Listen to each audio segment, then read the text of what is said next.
All right, everybody, welcome to the pre-show. As usual, we're going to go through some cyber news before we kick it off for real for today's session.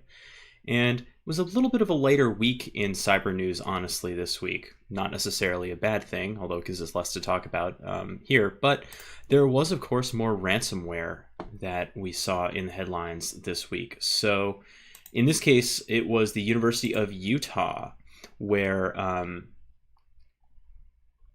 there was a six-figure amount that was given to ransomers to restore encrypted data. So it looks like there was about $457,000 that was given to decrypt data that was encrypted at the university's College of Social and Behavioral Science. So this is part of a long-running string we've seen of higher educational institutions being attacked with ransomware. And one of the things we're learning is that universities pay, that it's more valuable to them to get back up and running, especially now. Universities are in some rough financial straits because of coronavirus and other reasons. So it looks like these are going to continue to be targets for attackers. We also got we got some extra details about a previous ransomware attack in June against the University of California, San Francisco, UCSF, about kind of how that attack went down, and that payment ended up being in the about 1.4 million, and so again, just continuing to see lots of attacks against educational institutions using ransomware. Now, one of the things that we've found time and again is that one of the reasons that educational institutions continue to be hit is because of resources. Now, not in terms of the resources that they have to pay, but because their IT staff tends to be really, really overworked. Now, all IT staff is overworked, but in higher educational institutions, it tends to be the case that the staffing is a little bit lower than you might have for a for-profit institution, for example, for-profit corporation. And for that reason, a lot of things can slip between the cracks when it comes to misconfigurations or security best practices. The other thing is that you can also have legacy hardware and software that's kicking around, which may have vulnerabilities that go unpatched or can't be patched for one reason or another. And attackers know this, and so they're going to go after these organizations. So if you work in higher ed, if you work in education at all, actually, then I highly recommend that you think about asking your organization's IT leadership about what the security posture is, and if they're aware of any vulnerabilities and how they can work to remediate them. This wasn't in the list of headlines that I wanted to talk about, but something else that happened this week was that the K-12 Cybersecurity Institute, I'll get the full name for them later, but Doug Levin is kind of their organizer, and they put out a questionnaire to try to collect information about the state of cybersecurity in K-12 education in the United States, at least. And we suspect that the answers are not going to be great, meaning that K-12 institutions have been targets of ransomware attacks and other cyber attacks quite a bit. And Doug and the K-12 Cybersecurity Resource Center has been mapping them for some time. And if you look at how many of them there are per week, per month, per year, it's really alarming. Made worse, I think, by the remote situation that a lot of schools are in right now, because your attack surface is wider. And another part of modern education that is making the attack surface wider is the reliance on third-party services. And so if your student data is in third-party hosted services, right, for like educational apps or even your learning management system, that's going to be a real problem. If one of those systems or solutions is compromised and your student data is then compromised. All right, so educational institutions, watch out. The other piece of news that I wanted to touch on today was Drovorub, or I don't speak Russian, I have no idea how to pronounce that. You'll probably hear it a lot as Drovorub. But this is a new piece of malware that was interesting for a couple of reasons. One, it's malware that was designed specifically to target Linux systems. Most of the malware that you see targeted these days is against Windows systems because most targets are Windows operating system targets. But most web servers actually aren't. Most web servers are actually Linux based. So as time goes on, we're starting to see more and more malware designed specifically to target the Linux operating system. Now, the Linux operating system is a little bit of a harder target when configured properly because it was designed with security in mind. And so it's easier for knowledgeable administrators to keep those systems safe. However, malware is being developed for it, and Drovorub is one of those examples, or is an example of that kind of malware. This is interesting for a couple of reasons, not only because it is a pretty sophisticated piece of malware, but because the sophistication indicates, and other signatures indicate, that it was state-sponsored. And as the name might suggest, it's state-sponsored by Russia. I can't emphasize this enough. There is a cyber war happening right now. It's not coming. It's here. It's just a matter of how escalated it is. And we refer to these state-sponsored hacking groups as APTs, or Advanced Persistent Threats. And a lot of them have cool names like APT-28 or Fancy Bear. And they use these malware samples and other tactics and techniques to compromise not only governments, but also sensitive and critical institutions in other countries. There's a long history of this. You can go back and read about Stuxnet, and potentially even NotPetya, to learn about kind of how damaging this malware can be. And these groups, these advanced persistent threat groups, can be. And we see traffic that looks like this, those of us in the cybersecurity industry. So if you want to learn more about advanced persistent threats, just look up that term. And I would also point you to the CISA, Cybersecurity Infrastructure. What does CISA stand for? I don't want to guess on that one. But it's part of the Department of Homeland Security. Cybersecurity and Infrastructure Security Agency. So security's in there twice. Okay. CISA.gov, CISA.gov. If you want to learn more about kind of APTs and how the United States responds to them, that's a good place to look. Also, FireEye has some open white papers on these advanced persistent threats that are pretty cool to read. It definitely makes you feel a little bit like a spy when you're reading stuff like that. So if you want to learn more, that's where I would point you. All right, we are ready to kick off with the actual show today. So welcome to Hack Summer. My name is Taggart. You can follow me on Twitter there at MTTaggart. Before we get going, if you have a moment, and if you haven't given this video or other videos in the series a thumbs up, please do. And if you haven't subscribed to the channel, please do that as well. It helps me out, and it helps other folks find this material if you're finding it valuable. So what are we doing? We are looking at Python. We are looking at cybersecurity. We are looking at cybersecurity through the lens of Python.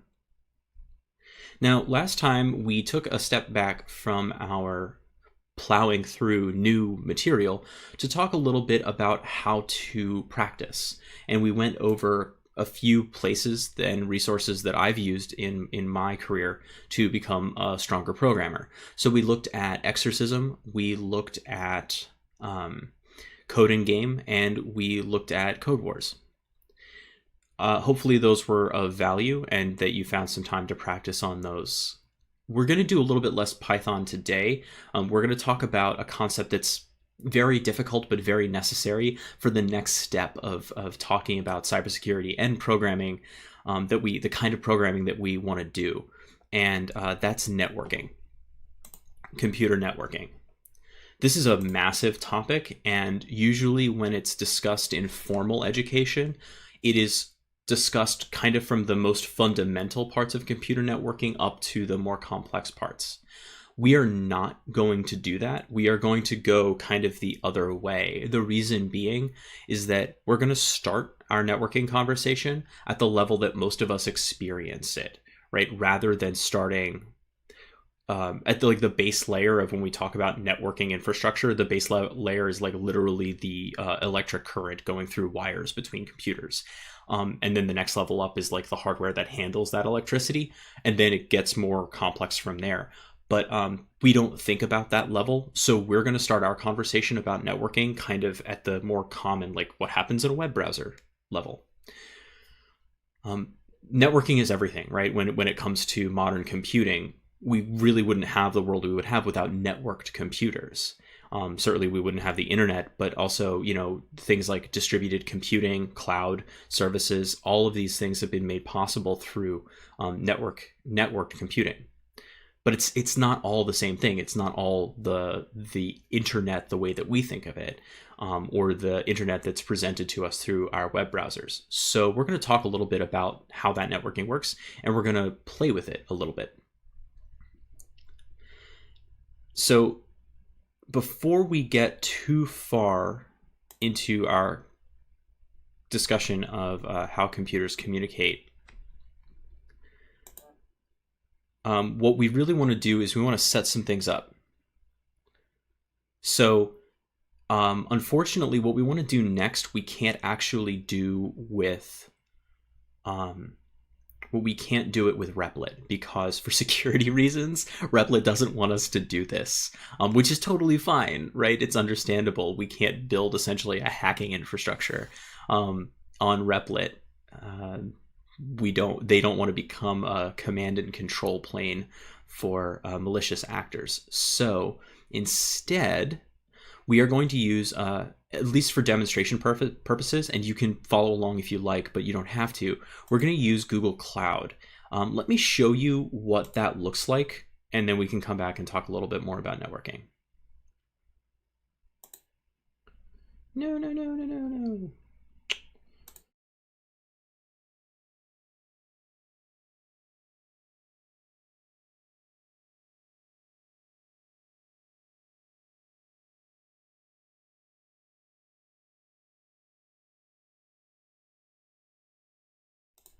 Let's try that again. All right. Here is Google Cloud. So you can go to Google Cloud from cloud.google.com, and essentially it is, if you've ever heard of AWS or Amazon Web Services, it's very similar, but in Google's realm. And it would allow you as an application developer to set up all sorts of cloud infrastructure, right? And if you sign in, if you have a Google account, you can kind of sign in and you can go to the Google Cloud Console, and it's honestly pretty overwhelming the first time you do it. Now you can start for free, but then after a while, it's going to want you to add payment if you get into some of this crazy stuff. Now, look at all the stuff that's on the side here, right? APIs and services, all this stuff that we haven't talked about, and honestly, in this series, we're not going to. Look at all this. So many things that we can do. Firestore, that's actually something I've done a lot with. Databases, distributed computing, all sorts of crazy stuff. We're not touching any of this, okay?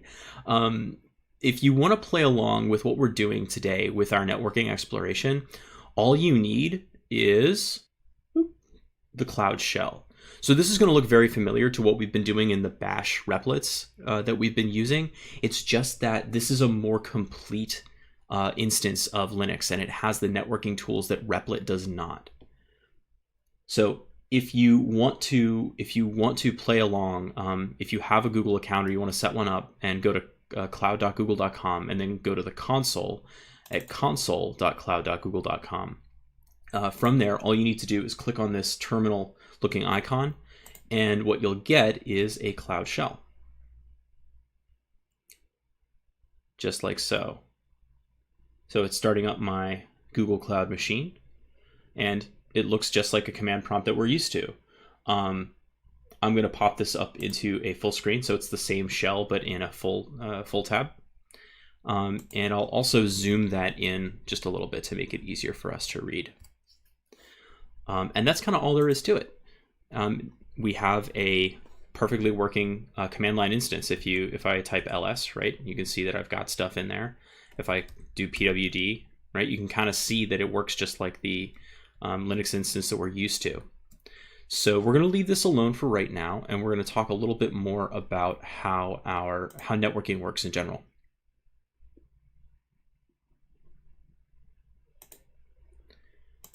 So networking and computer communication at its basic level is all about sending and receiving messages. That's all communication, right? When we talk about those comings and goings of communication, we often use the terms request and response. And we're going to see that happen in real time. But essentially, if you think about what happens when you are visiting a website from your web browser, you type in a domain name, right, like google.com or repl.it, right? And then you click go, or you press enter, or you click on a link even, right? And the same thing happens.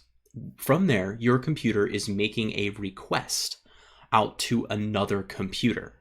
There are actually a number of requests that go into that particular transaction, but basically, right, a request goes out and a response comes back, and then your computer handles that response.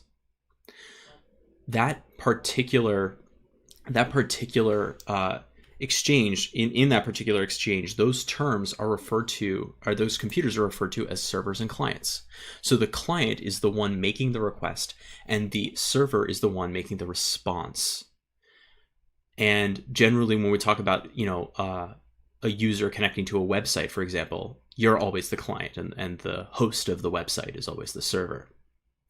So let's kind of see this happen in real time with a very basic kind of request. Nothing even as complex as asking for a website. Just a request for kind of an echo back. And we're going to do that with the ping command. So I'm going to head over to the Cloud Shell. And if you want to follow along, please do. Unfortunately, you can't do this in Repl.it. So if you can use the Cloud Shell, that's great. Otherwise, just follow along. Okay, so here I am in my Cloud Shell, and we're going to ping a website. Now we're going to just ping Google just to see what happens. So let's go ahead and do that. Let's look at ping first. Let's do ping --help, and it tells us, -h. Will that work? Yeah, so it gives us the usage. There's a lot you can do with ping. It's a pretty complex command, or it's not really complex to use, but there are a lot of things you can do to modify it. If you want to learn more about ping, or really any other command on the Linux command line, we haven't talked about this too much, but Linux has built-in documentation called man pages. And if you type man ping, it'll give you the manual page for the command, and you can see here that we're sending an ICMP echo request. ICMP in this case is the protocol. It's the kind of language that we're going to speak over the network to the other computer, and all it's doing is sending an echo request, meaning, hey, talk back to me. And then we have all these other options. The only one we're going to use is the -c option, because we're going to ping it 4 times. And then at the bottom you can see it says Q to quit, so I type Q and I come back out of the man page. Okay, let's try this then. So we're going to ping with -c for count of 4. And we give it 4 as the option, and we'll do google.com.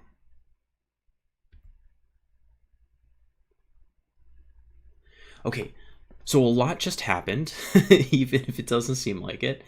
And let's kind of break this down and see what we're saying. Okay, we sent an echo request. We sent an ICMP request, or a ping, to google.com. But google.com actually has another identifier, which is this number right here. which we'll talk about. It's an address, and we call it an IP address. You may have even heard the term. But there's a relationship between the domain name and the IP address, which we're going to explore. But when ping gives us back the information, it gives us back the information relative to the IP address, not the domain name. So we get 74.125.20.138. That's who's talking back to us. And it tells us that the sequence, these messages have numbers in them. So 1, 2, 3, and 4. Sometimes they'll come back out of order if there's a delay. So we get that information back. They live for 114 seconds, I think. That's how long the requests can exist kind of out on the wire before they're no longer forwarded. And then how long it took in milliseconds. So pretty fast, except for this one. I don't know what was going on here, right? All of these others took fractions of a millisecond, whereas this third one took 3.5 milliseconds. Don't know what happened there. But so that's kind of ping. And we just made our first kind of intentional request to a server and got our first intentional response.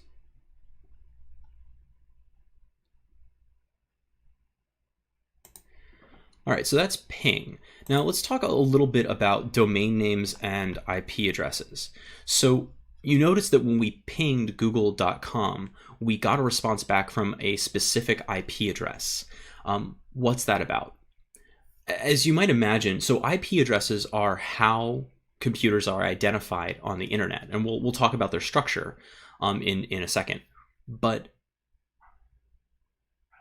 you might imagine that it's a real pain or it would be a real pain to put in manual IP addresses for every website that you want to visit, right? And actually, as a matter of fact, these days that wouldn't even work because most really big websites like Amazon, Google, Facebook, right? They are distributed. Multiple IP addresses are actually serving the same content. So it's not, you don't know which IP address to put in anymore.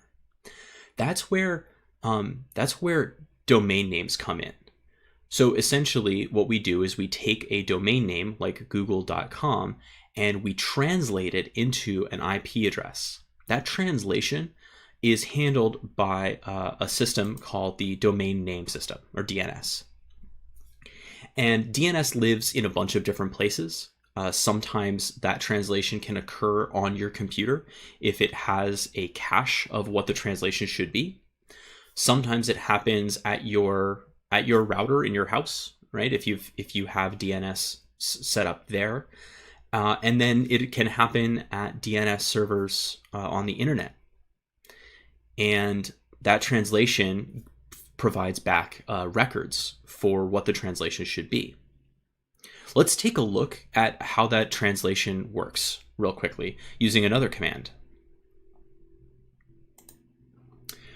Okay, so what we're going to do now is we're going to take a look at the DNS records for google.com, at least as seen from our Cloud Shell, using a command called dig. Let's look at the man page for dig really quickly, just to see what it says. So dig is a DNS lookup utility, and it'll provide back DNS records given a domain name, essentially. You can do all sorts of different kinds of queries, but we're going to do just a basic domain query with it. Let's give that a shot. So let's do dig google.com. So we get kind of a lot of information back, and it takes some practice to learn how to read these things. But I think where we want to break this down is our answer section here. Okay.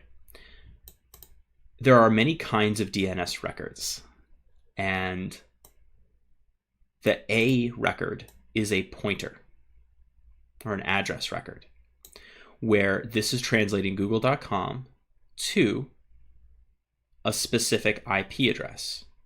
Now you'll notice that there are multiple IP addresses, right? That's because Google is hosted across multiple different IPs, and the same one may not respond. Now, look here. If we look up at our ping responses, one of those IPs was one of our responses. But there's no guarantee that every time we do a ping, the same IP address would respond. So I just ran it again. And look, a completely different IP address responded.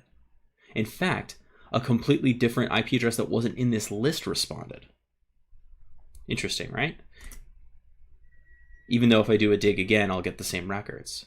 That's because Google's infrastructure is a little bit strange, right? Or it's not strange, but it's complex. So we have DNS here that's translating our domain name into our IP addresses.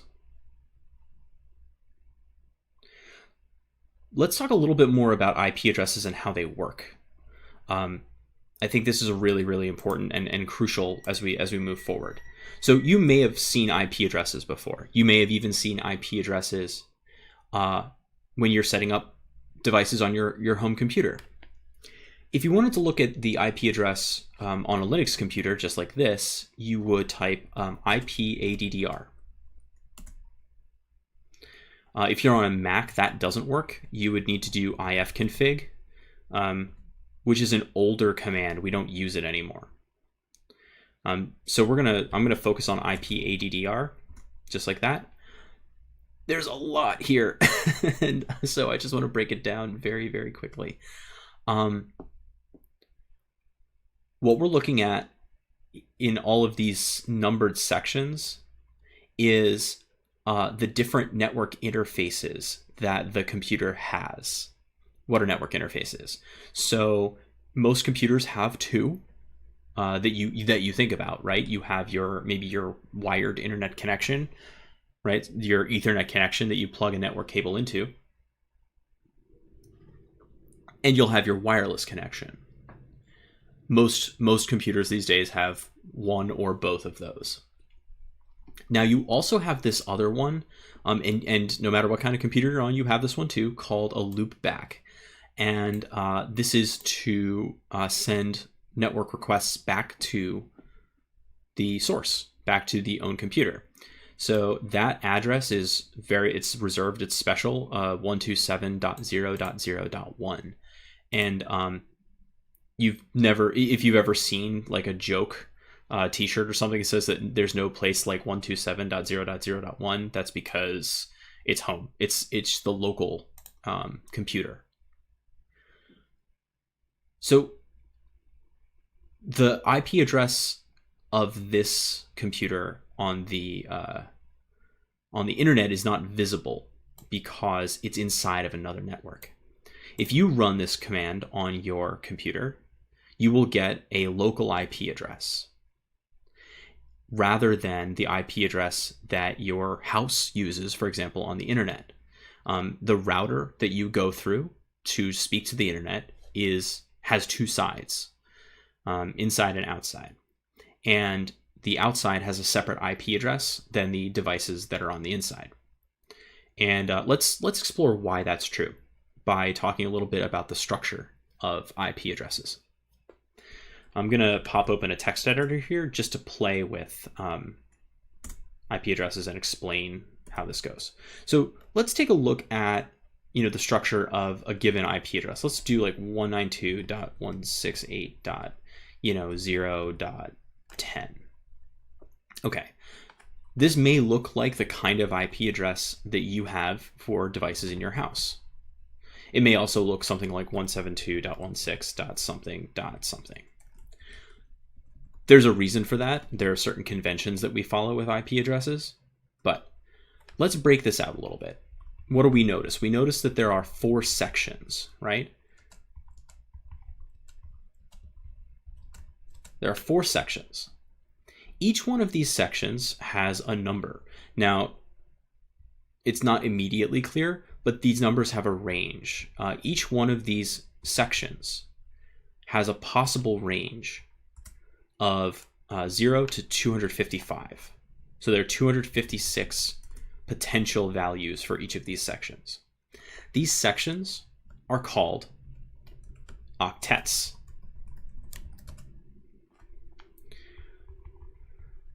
Why are they called octets? Because when we represent these values in binary, each one of these values requires 8 bits, 8 zeros or ones. 1, 2, 3, 4, 5, 6, 7, 8, space 1, 2, 3, 4, 5, 6, 7, 8.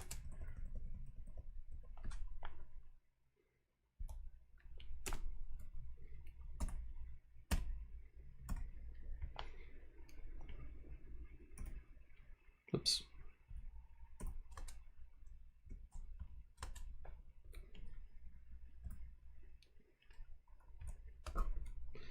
And great. So these are the octets. And the way that we create the number is by switching these zeros to ones. So for example, this final octet here of 10, how do I do that in binary? Let's see. Well, I've got 10. So this is the ones column. This is the twos column. How many twos? How many fours? How many eights? So I know that I'm going to do one group of eights and one group of twos. So 8 and 2 is 10. That's how binary works. So that's how we get that final octet. And if you quickly do the math on how many potential addresses there are, it might seem like a lot, right? So you think theoretically it's 256 to the fourth, right? Whatever that is. And in fact, let's use Python to do that, because I don't feel like doing the math manually. And yes, I have a Python interpreter right here. So you do 256 to the fourth. So that's a lot of addresses, but do you think that it's more than the number of devices that are connected to the general internet? It is definitely not. And it hasn't been for some time. And that's why we have this trick called network address translation.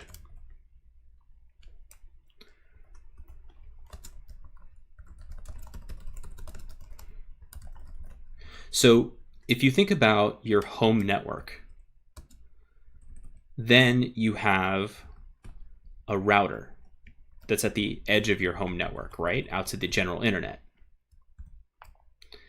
And then, right, you've got the internet. Well,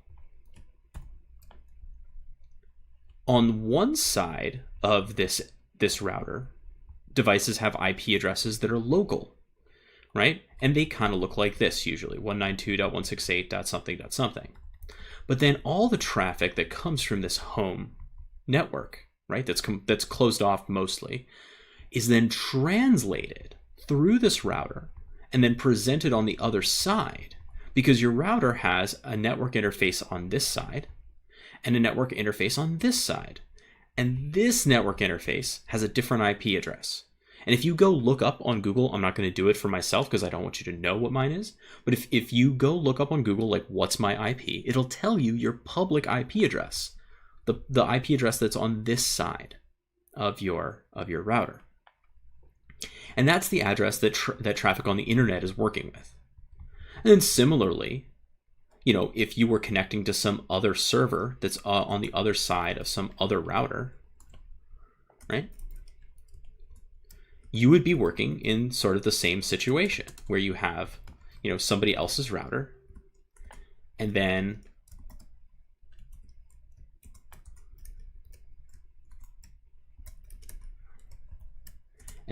you have their server. So it's kind of, that's how we get around the problem of not enough IP addresses for the whole internet. It's not the case that anyone on the internet can just like type in your IP address, your local IP address, and get to it from the internet. right? They could type in your router's public IP address and try to talk to that. Now, these IP addresses are what we call IP version 4. There's a new version of IP addresses called version 6, which seeks to solve that problem. There are more values possible inside their octets. Well, they're not octets anymore. But it's still not really in wide use. So we're still using these IP addresses kind of all over the place. And network address translation is how we're still getting around that problem of not enough IP addresses. Just a reminder, if you have any questions that I can answer, feel free to drop them in the chat. I am watching the chat live, so if there's something that doesn't make a whole lot of sense, feel free to let me know. I'll be happy to answer those questions. Okay, so we've gone over IP address structure and octets. The other thing that you might see sometimes is something called a subnet mask.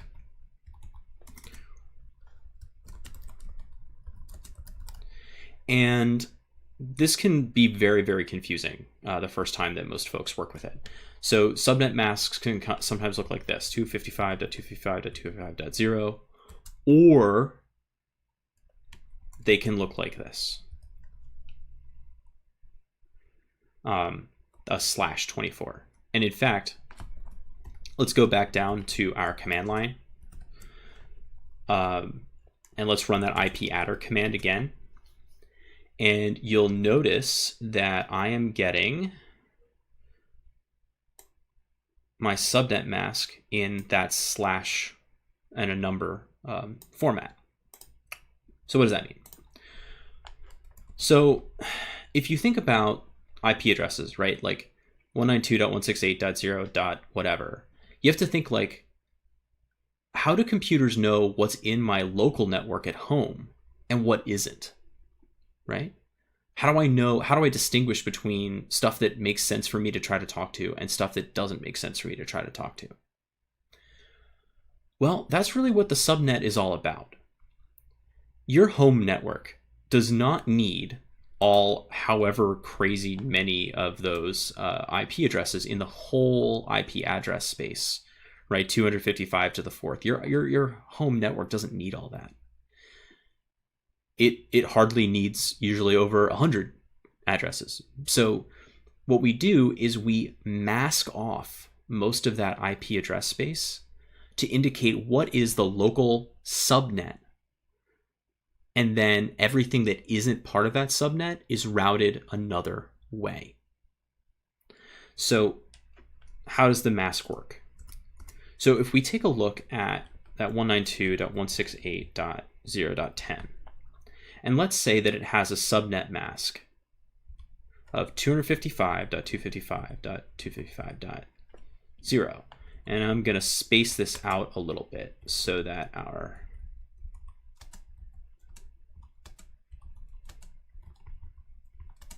digits are a little bit clearer.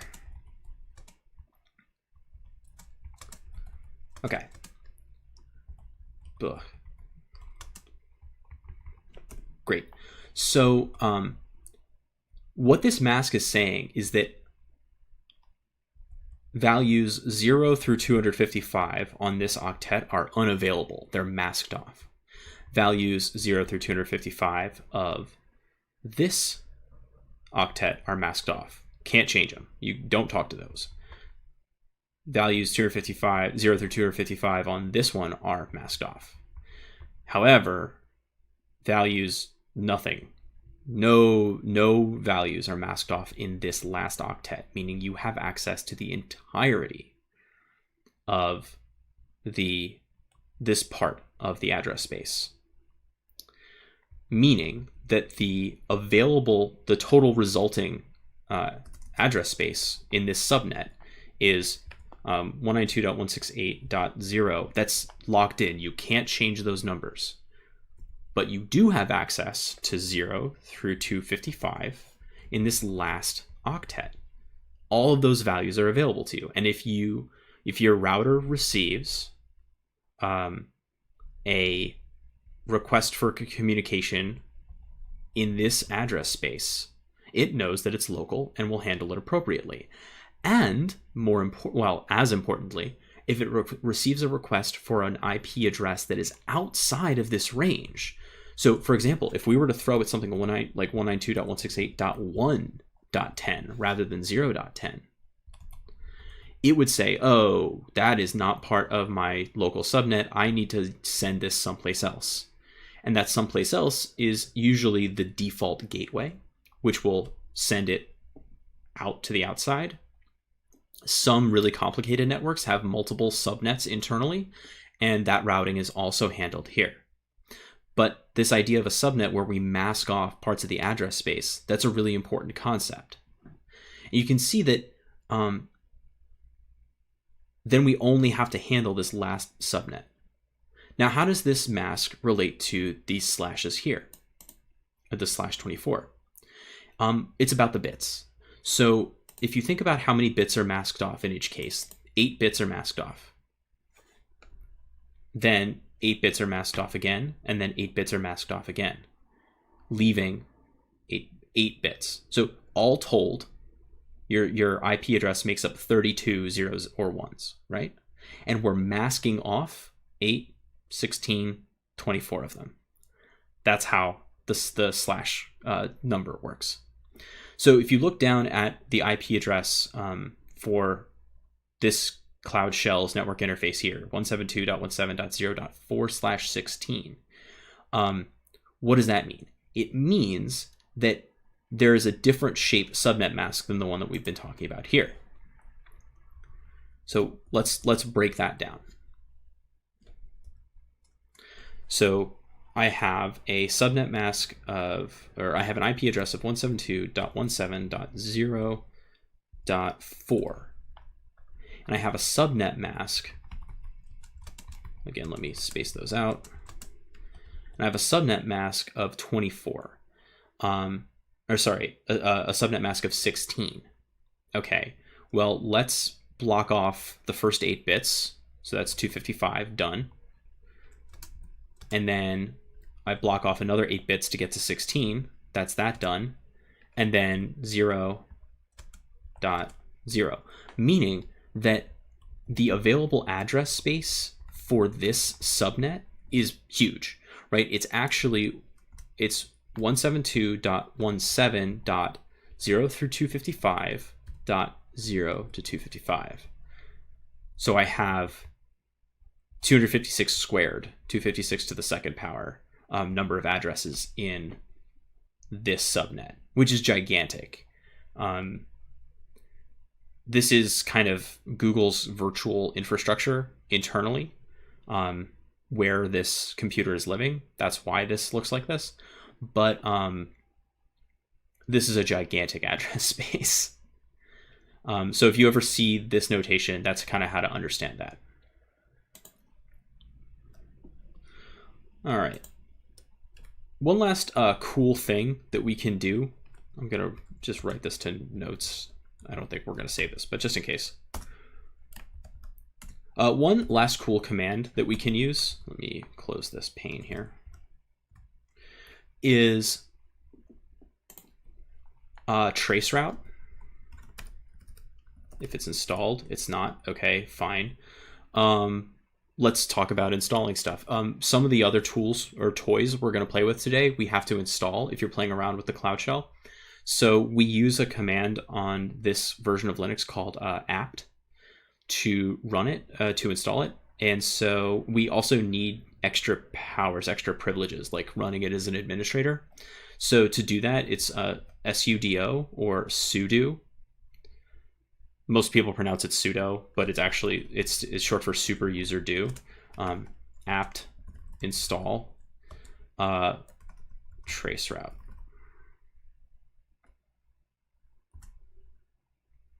And this is how you install stuff on Linux, by the way. Pretty cool, right? It's like the App Store before the App Store. And what it does is it goes out and looks at the catalog of available software, looks for that package name, and then goes and gets it. So now that I've done that, if I do traceroute, I actually have the command, right? And it gives me all sorts of information about how I do it. So check this out. If I do traceroute.google.com, it'll actually show me the path, the routing path that my request takes to get to the destination.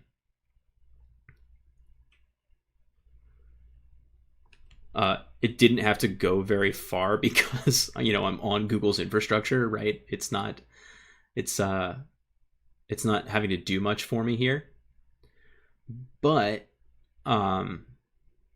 if you run traceroute on your computer, you might get some interesting results. I know that when I do so on my computer, I can kind of see some of my ISP's infrastructure, right?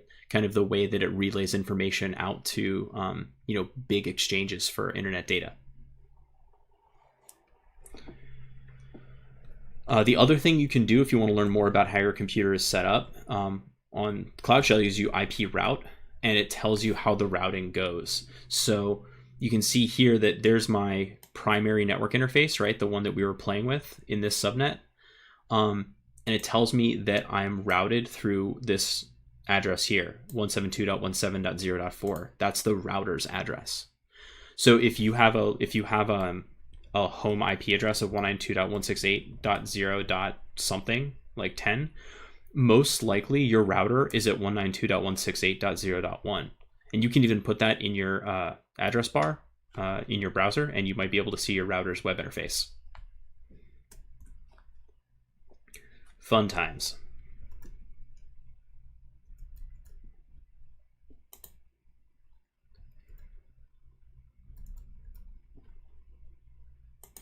Okay, coming back out of the command line for just a second, let's talk a little bit more about the ways in which computers communicate. We've talked about the very basics of networking, the IP addresses and domain names.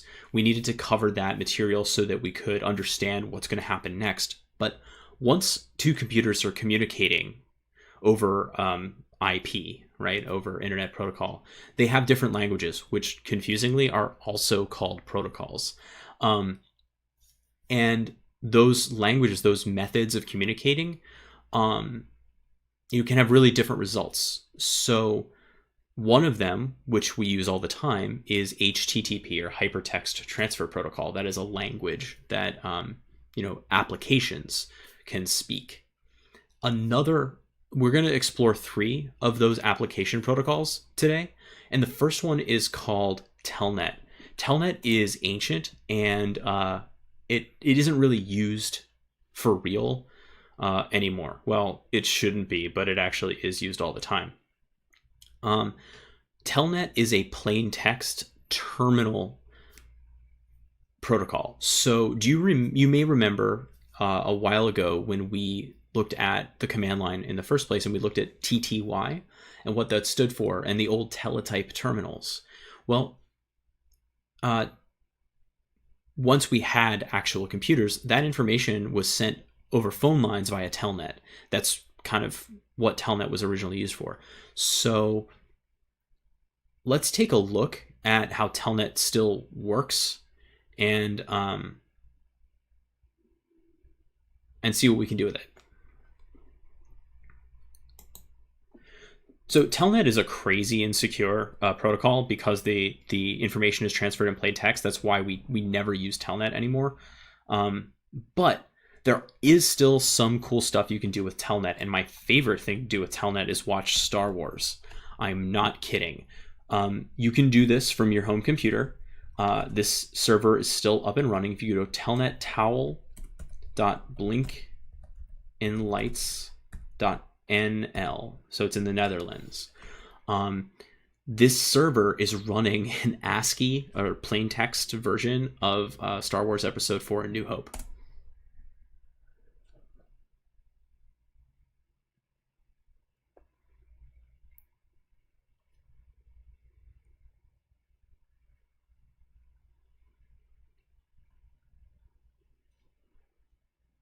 We'll just let this go for just a second so you can see it. It's kind of amazing.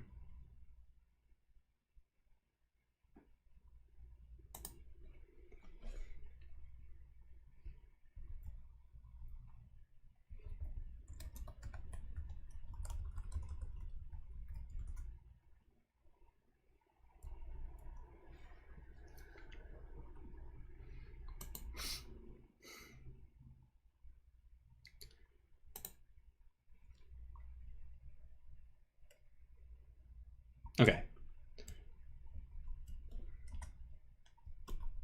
Stop it.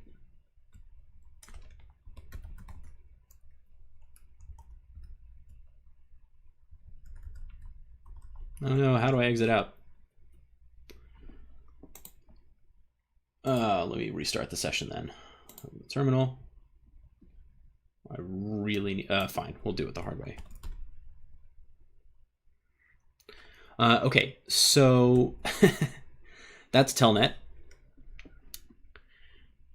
Let's talk about the next one. The next protocol that we're going to play with is FTP, or File Transfer Protocol. Again, it's a plain text protocol that we prefer not to use anymore, but it definitely still exists. Now, FTP allows you to connect remotely to file shares. And you can actually do this from, you can do it from Finder in macOS if you go to like Go and connect to server. You can also do it from your Windows browser if you, up in your Windows address bar, if you type something like FTP, or even do like // right? And then the name of an FTP server. So we're going to do it from the command line though, of course. That's how we roll here at Hack Summer. So I've actually set up an FTP server for you guys to play with. I'm sorry, for y'all to play with. And that's going to be at ftp.hacksummer.org. And here's how we do it. So we'll type FTP. It's not installed, but we know how to install it, right? Sudo apt install FTP.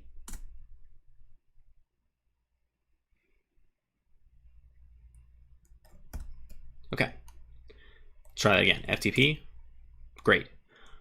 We type open. It asks us to type in ftp.hacksummer.org.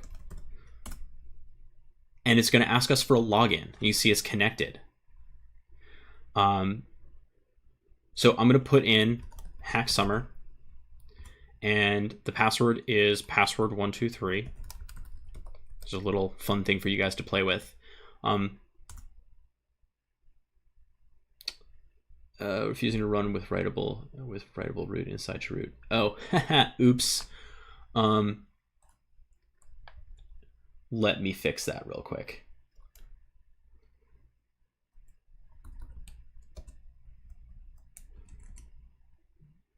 That's my bad.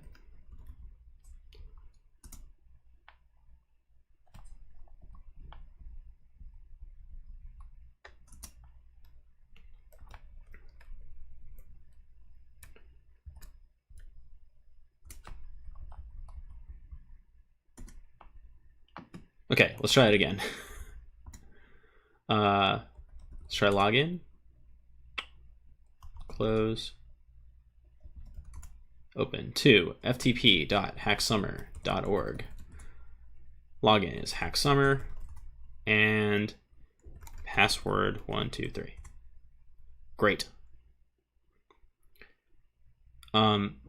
So I'm now connected to a remote computer. And I put this here just for you guys to play with. If you do ls, the address is already in use. Cool. So you guys can play with that. There's a surprise for you there. So hopefully you'll be able to find it using the same commands that we know, like ls and cat. So FTP has been around for a long time. Let's actually, this may not work, but I'm going to try it anyway. FTP also, one of the first servers I ever used FTP for was at the Library of Congress. So ftp.loc.gov, and see, Library of Congress. This is, by the way, totally legal. They put this up here for us to play with. We're going to log in as anonymous, and my password is also going to be anonymous. Let's do ls again, see if it gives me anything. Sometimes ls hangs, depending on the file system mode. So, great.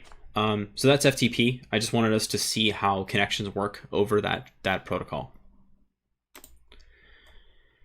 Okay.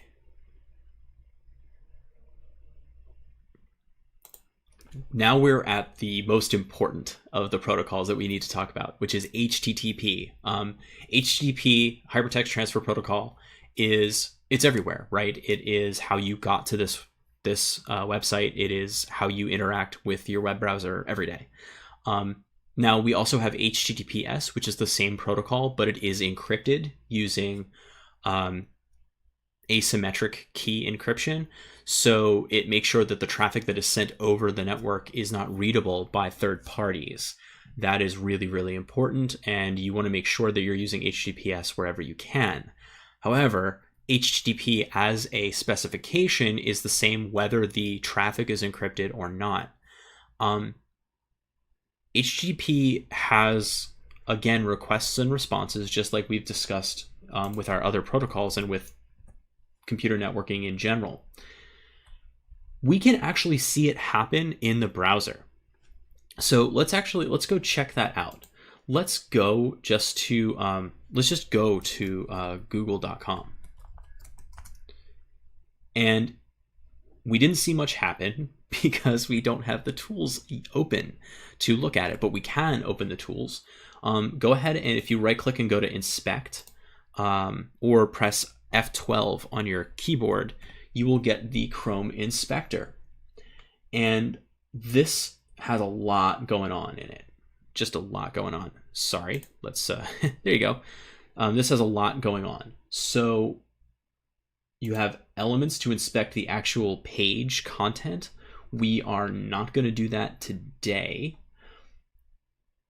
We have the console where you can actually you can write JavaScript code, not Python code, in this console and make stuff happen on the page, like document.write.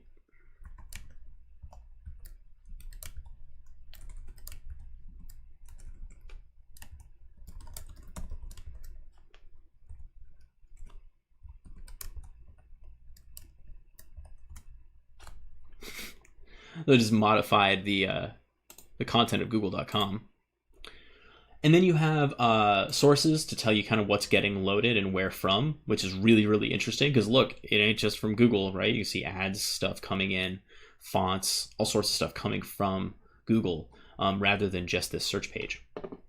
And then network, which is what we actually want to take a look at the moment. There's also more. You can see kind of application, like where cookies live and performance, things like that. But network is where we want to play right now. So I'm going to reload this page with the network tab of my inspector open. I'm able to see what gets loaded and when. It'll create a timeline for me, which is pretty cool. Right?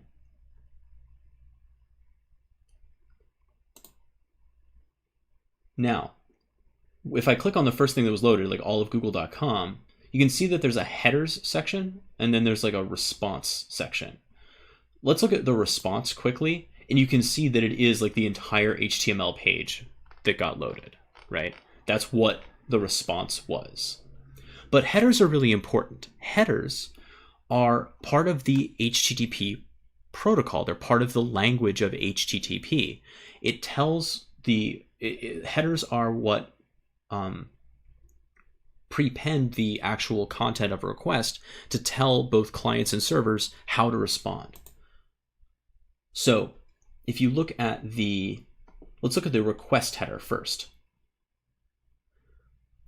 That there's a get method, and then there's a path, and then all of these other values. And if it looks a little the structure looks familiar, it should. These are key value pairs, very much like dictionaries in Python. So responses also have that same structure. And it's kind of crazy to see all the stuff that's in here. Now, we don't know what all of these headers necessarily are, but we do know some of them, right? You can see these cookies that are getting set by the response, and some other protections, like protection against cross-site scripting, some other security stuff going on here.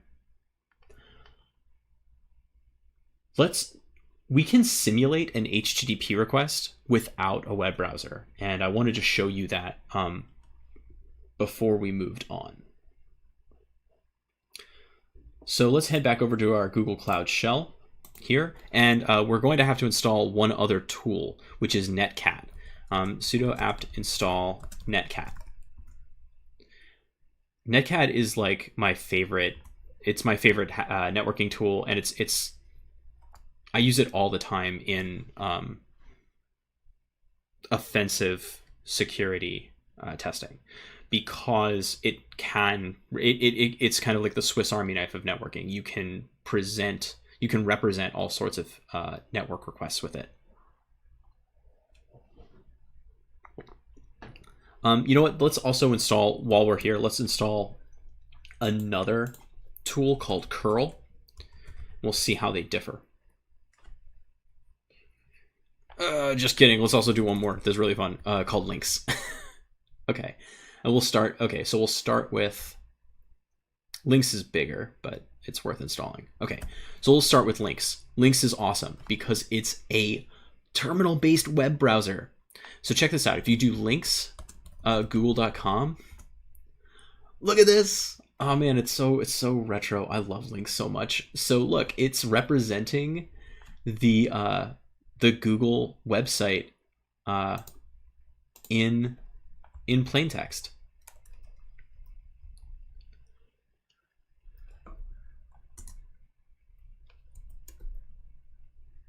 And there is actually right,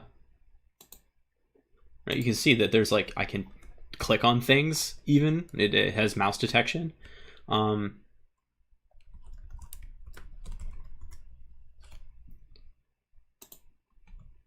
See, I can actually use the web from the terminal. How crazy is that? And look, I even have a menu bar. Okay, so from the terminal, we can obviously use a web browser kind of to look at things. And one of the things that's great about links is that it doesn't execute JavaScript, so the code that executes on the web. So sometimes I'll use links to test out sketchy websites to see what's actually going on them. Okay, so links is cool. Let's see what we get back with curl. Curl is a tool that we use to create HTTP requests right from the command line. So curl speaks HTTP by default. So let's go ahead and ask it to go to google.com. And now you know, by the way, why we have this protocol in front of our address, our domain name, right? It's telling us we're using the HTTP or HTTPS protocol.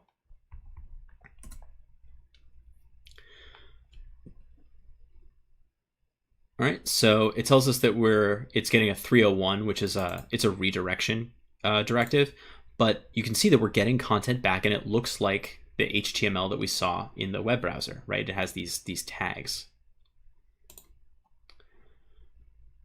All right, now we've kind of gone from the top level of the browser down to making HTTP requests with curl. Now, this is the last level I wanted to show you.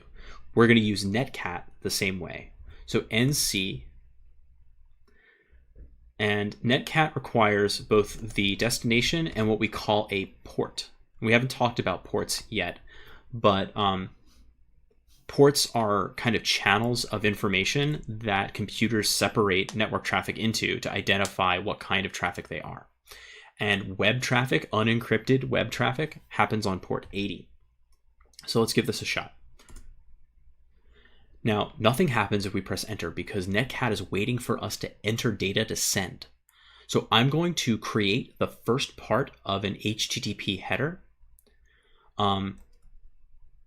just to simulate it. So in fact, it doesn't show us the raw header here, does it?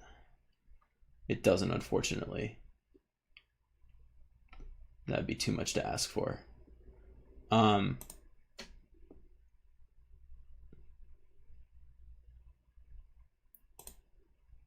So that's okay. We will demonstrate what the raw top of the header looks like. So we're going to do a get request. A get request is HTTP's word for give me information rather than I'm sending information. we're getting it from the root URL, or the root path of the server, and then HTTP/version 1.1. Now, if I could put other headers underneath it on other lines, right? But I'm not doing that. I'm just sending the GET, and I should get like a malformed request error. Nope, I just get the content back from google.com. Awesome. Look at all that, right? So I just got that back just by creating a GET request, and Control-C to get out of that. So Netcat actually gave us content. By the way, Netcat can actually send information between computers kind of raw. Let's play with that really, really quickly. I'm going to set this up just on this local computer. So what I'm going to do is I'm going to split the screen. I love this. This is a tool called tmux, by the way, which is allowing me to do this. So I have two different browser windows here, right? One on the left, one on the right. So on the left, what I'm going to do is I'm going to use Netcat to set up and listen. So listen, these, remember option flags like ping-c or so option flags to our command, right? So then we're going to do nc-l for listen, and we can chain them. So we could do them separately like this, but we can also do together. So listen verbose. What is n?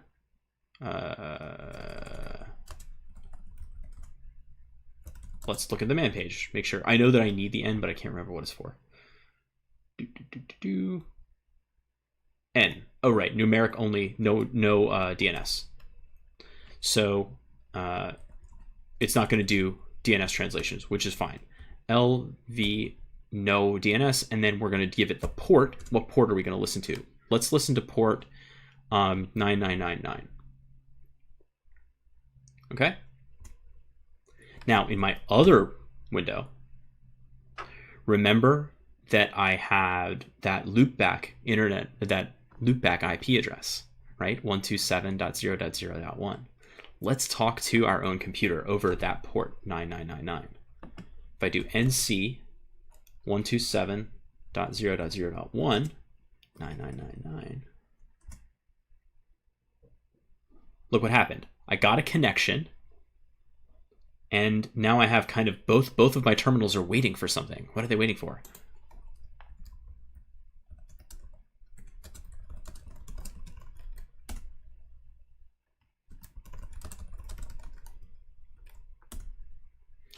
I've created a network connection from one terminal session to the other using this port.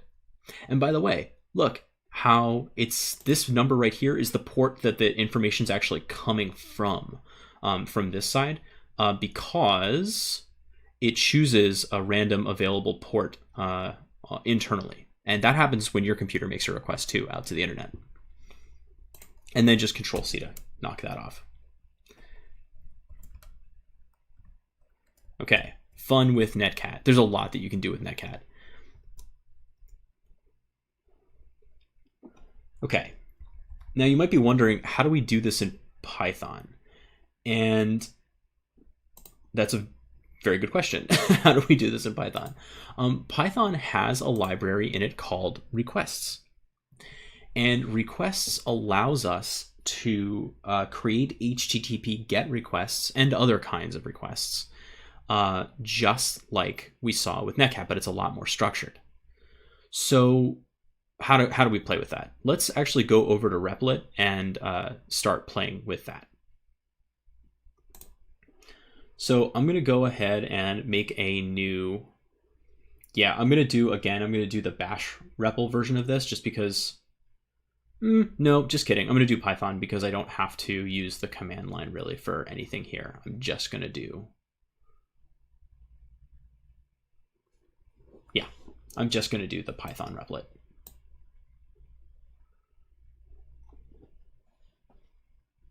Okay, I don't love that name, so I'm going to change it to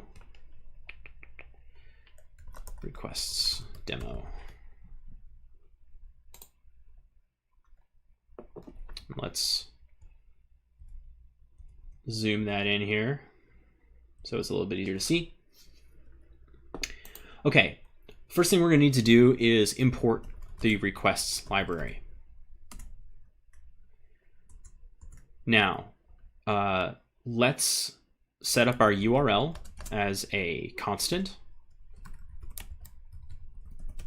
We will play with this a little bit more, but first we're going to just look, we're going to go grab Google and see what we get back.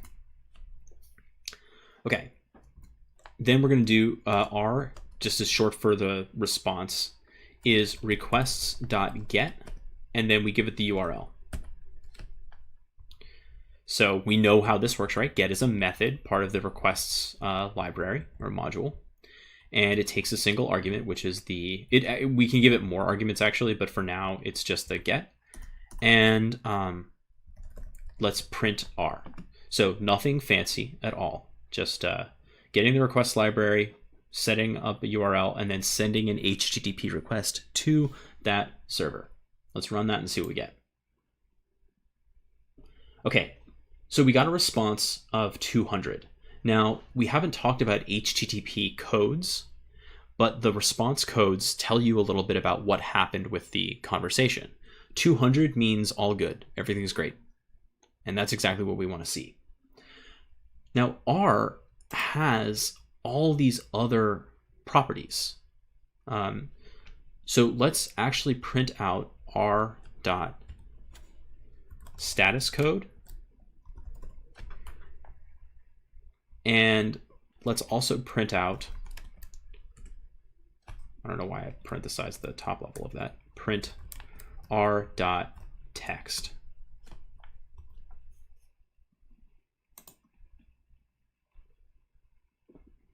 Look familiar? The same kind of gibberish that we were getting back from curl and netcat, but now we're doing it in Python.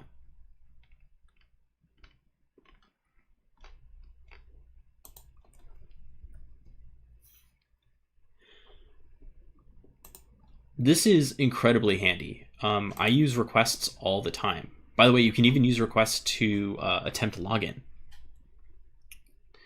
for things, and we can play with that a little bit later.